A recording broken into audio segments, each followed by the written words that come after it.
Kita masuk ke segmen pertama ya, Pak. Bisakah Bapak jelaskan apa yang dimaksud dengan pekerja migran Indonesia? Dan apa bedanya dengan yang kita kenal selama ini adalah tenaga kerja Indonesia atau yang dikenal sebagai TKI, Pak? Oh ya, terima kasih Bapak.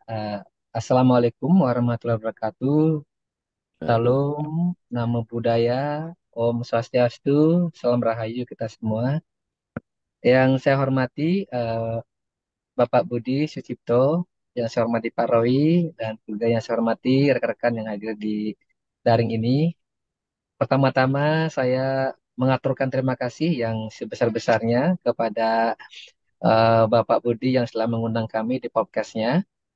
Yang pada hari ini saya diminta untuk menyampaikan beberapa informasi berkait dengan eh, migrasi atau pekerja migran Indonesia yang tidak hanya berada di Timur Tengah, nanti silakan juga bisa bicara masalah Eropa karena saya pribadi ditunjuk oleh Bapak Kapolri untuk bergabung di Badan Pelindungan Pekerja Migran Indonesia yang tadi Bapak Budi sampaikan sejak bulan Desember selaku Deputi Bidang Penempatan dan Pelindungan Pekerja Migran Indonesia untuk kawasan Eropa Timur Tengah. Demikian. Eh, Bapak Budi, Bapak Roy yang kami hormati, tadi beberapa pertanyaan disampaikan dan juga dibuka oleh Pak Budi memang betul sekali. Yang pertama kami sampaikan bahwa memang terjadi moratorium itu apa namanya untuk domestic worker karena apa? Memang ada beberapa permasalahan. Memang tahun 2014 telah dibuka, tapi hanya satu tahun berlangsung di tahun 2015 berdasarkan keputusan Kementerian Tenaga Kerja nomor 260 tahun 2015 itu ditutup moratoriumnya. Namun demikian, karena ditutup langsung dilanjutkan dengan proses namanya eh, sistem penempatan satu kanal atau SPSK. Nah, Eh, itu sebagai sejarahnya Bapak, supaya diketahui bahwa bahwasanya negara memang hadir di sana untuk memberikan pelindungan terhadap warga negara Indonesia kita di sana, sehingga dengan situasi yang berkembang di sana, beberapa WNI kita atau PMI kita di sana berada dalam posisi yang kurang kurang baik, yang terkendala dan sebagainya, sehingga ada keputusan dari Kementerian Tenaga Kerja untuk sementara moratorium. Kami tadi ditanyakan masalah apa sih PMI atau Pekerja Migran Indonesia. Berdasarkan Undang-Undang memang nomor 18 tahun 2017 tentang Badan Pelindungan Pekerja Indonesia itu memang dijelaskan bahwa PMI itu adalah eh, warga negara Indonesia yang bekerja di luar negeri yang menerima upah di luar negeri itu namanya pekerja migran Indonesia. Namun demikian kami juga jelaskan di sini beberapa kategori siapa saja yang termasuk pekerja migran Indonesia mungkin bisa dijadikan referensi. Yang pertama adalah pekerja migran Indonesia yang bekerja pada pemberi kerja berbadan hukum. Nah, berbadan hukum ini bisa kami ya di BP2MI yang sekarang mohon maaf kami laporkan di sini Bapak Ibu sekalian, syukur dengan pemerintahan Bapak Prabowo dan Pak Gibran Presiden Indonesia Dokter Indonesia, sekarang badan kami sudah berubah struktur. Jadi transformasi struktur menjadi yang namanya Kementerian Pelindungan Pekerja Migran Indonesia dan juga Badan Pelindungan Pekerja Indonesia di bawah Kementerian Bapak Menterinya itu Bapak Abdul Qadir Karding dengan dua wamen. Ya, wamen yang pertama adalah Ibu Christina Aryani dan wamen kedua adalah Bapak Zulfikar Ahmad Tawala. Ya, kami bergabung di sana sehingga sebutan adalah Pekerja Migran Indonesia.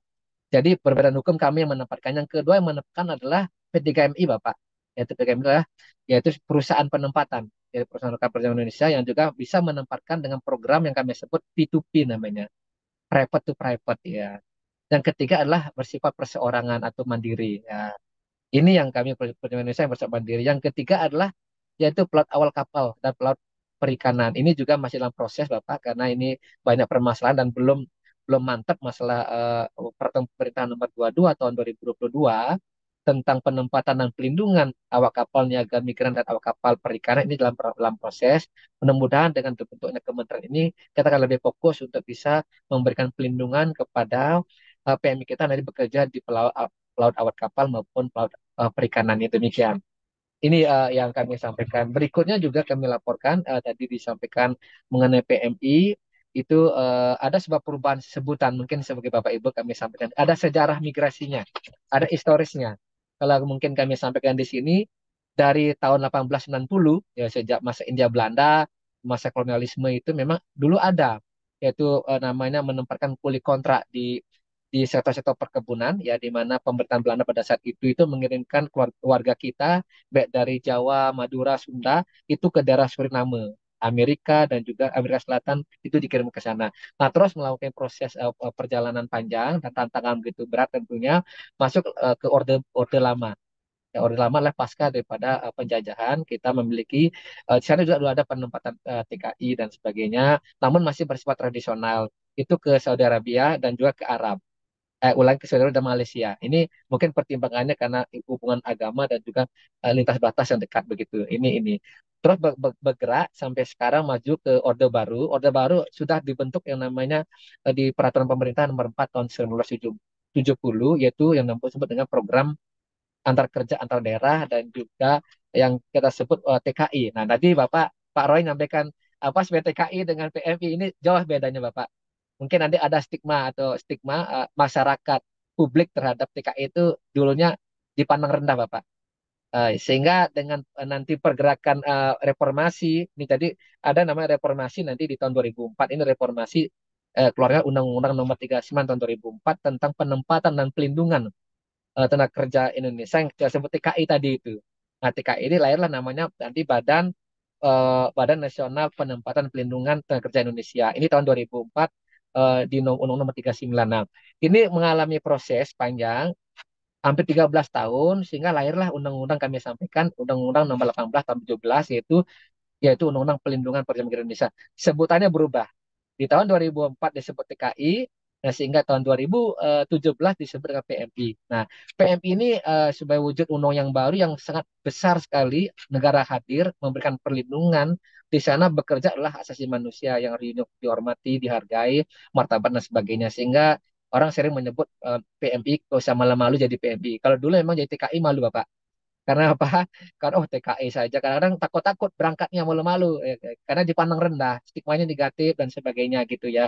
Nah, sehingga dengan undang-undang PMI ini pekerja migran Indonesia itu nomenklatur yang begitu luas mengakomodir nomenklatur dunia internasional ini menjadi hal yang sangat luar biasa, sebuah penghormatan. Bahkan PMI sekarang sering kita sebut pahlawan devisa.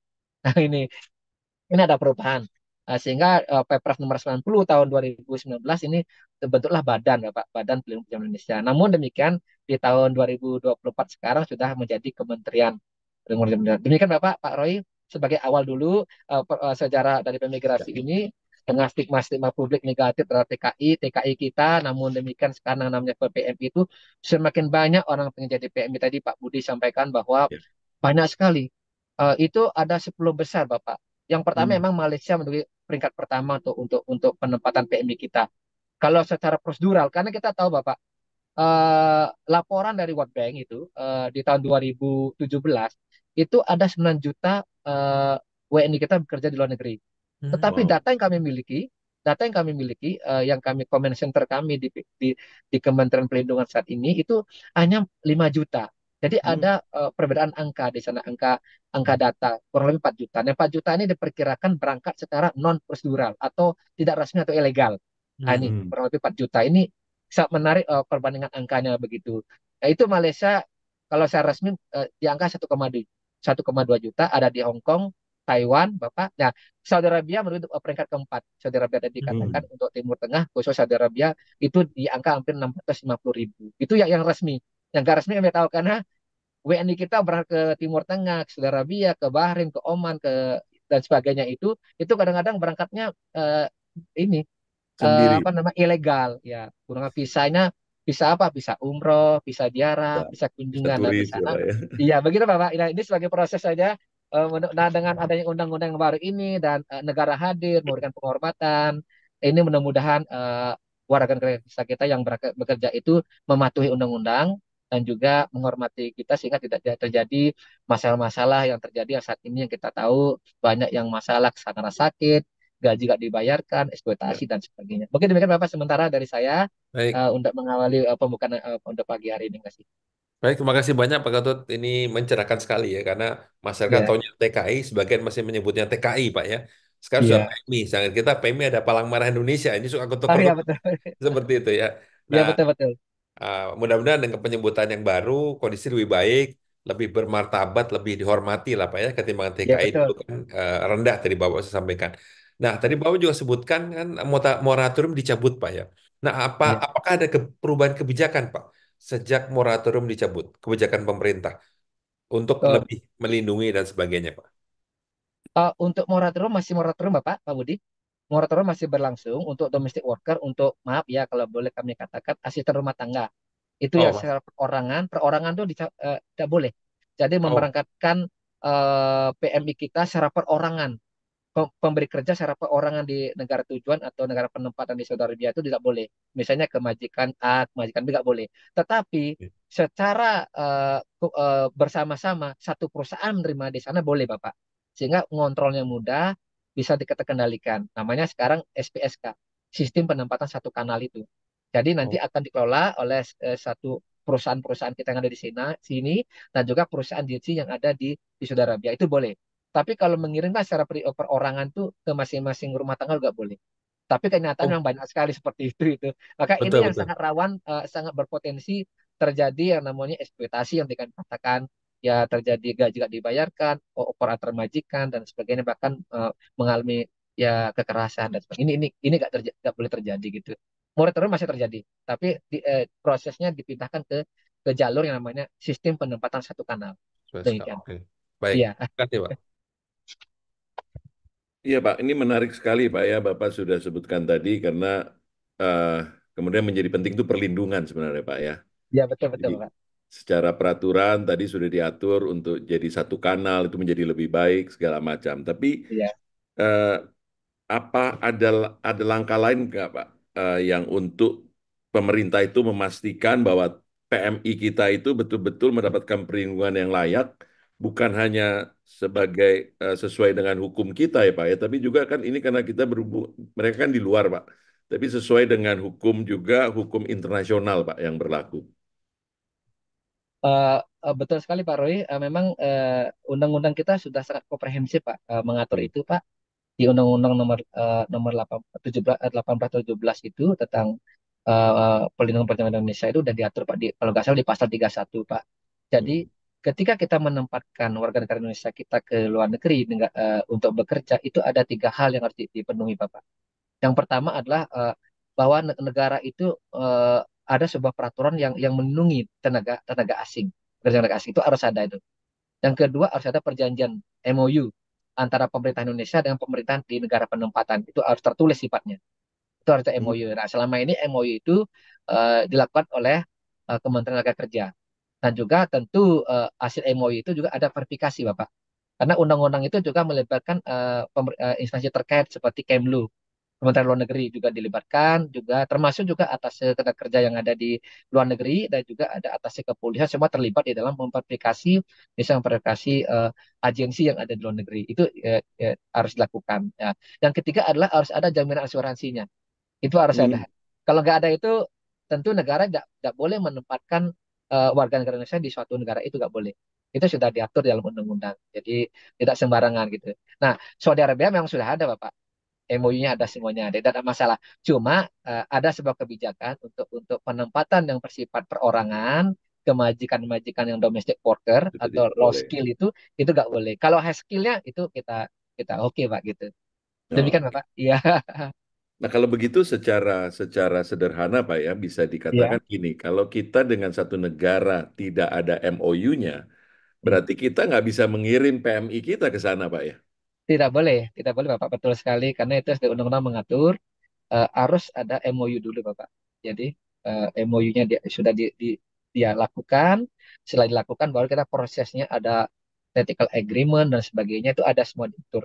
Nah, sehingga nanti persyaratan berangkat misalnya kalau kita bicara tentang penempatan warga negara Indonesia bekerja itu ada syarat-syaratnya misalnya kalau warga negara Indonesia di pasal 5 ada Bapak yang pertama usia minimal 18 tahun itu Bapak.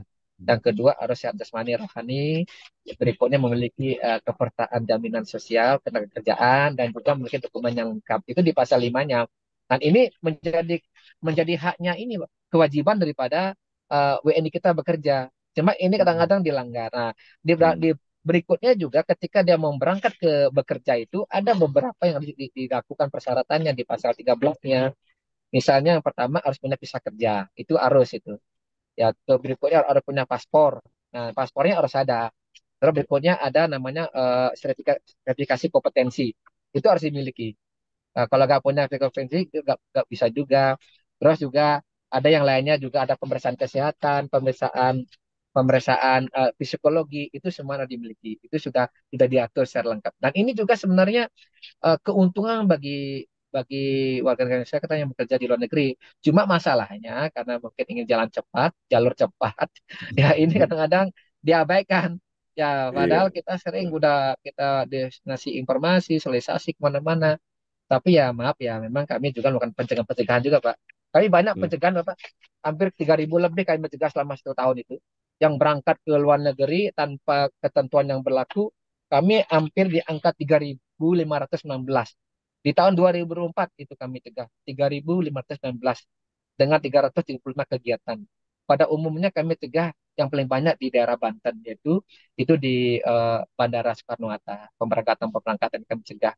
Nah, beberapa seperti Kepri itu karena perbatasan dengan Malaysia dan juga Kaltara ya, ya kami cegah hampir di angka 3.500 lebih. Ini sebuah upaya negara untuk melindungi daripada warga negara Indonesia kita yang bekerja gitu. Ya, memang kadang-kadang kalau sudah berangkat ke luar negeri bekerja tanpa persyaratan memang ya aman-aman saja, Bapak. Ketika ada masalah, oh baru muncul itu nanti dipiralkan segala macam negara saya, ya itulah. Seperti maaf ya, seperti Kamboja, Myanmar itu bukan negara penempatan, bukan Hmm. negara penempatan, karena itu kan tidak ada MOU-nya, dan juga sana kan termasuk negara yang mungkin hal yang berkaitan dengan konflik dan sebagainya. Gitu. Karena kita nggak boleh juga menempatkan warga negara di negara berkonflik, peperangan misalnya, bencana alam itu sudah diatur dalam undang-undang. Ya. Ini menarik Bapak sebenarnya. Kalau mencegah kami dan tugas kami juga mencegah karena memang pelindungan sampai banyak sekali. Khusus di Saudi Arabia kami sudah hampir di angka 3.500 itu. Demikian Bapak yang kami sampaikan Ya. sementara. Ya.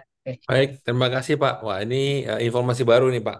Baik, kami Iya. bahwa memang ternyata setiap negara harus punya MOU Pak ya, sebelum Iya. kita bisa mengirimkan Hmm. PMI ke sana gitu Pak.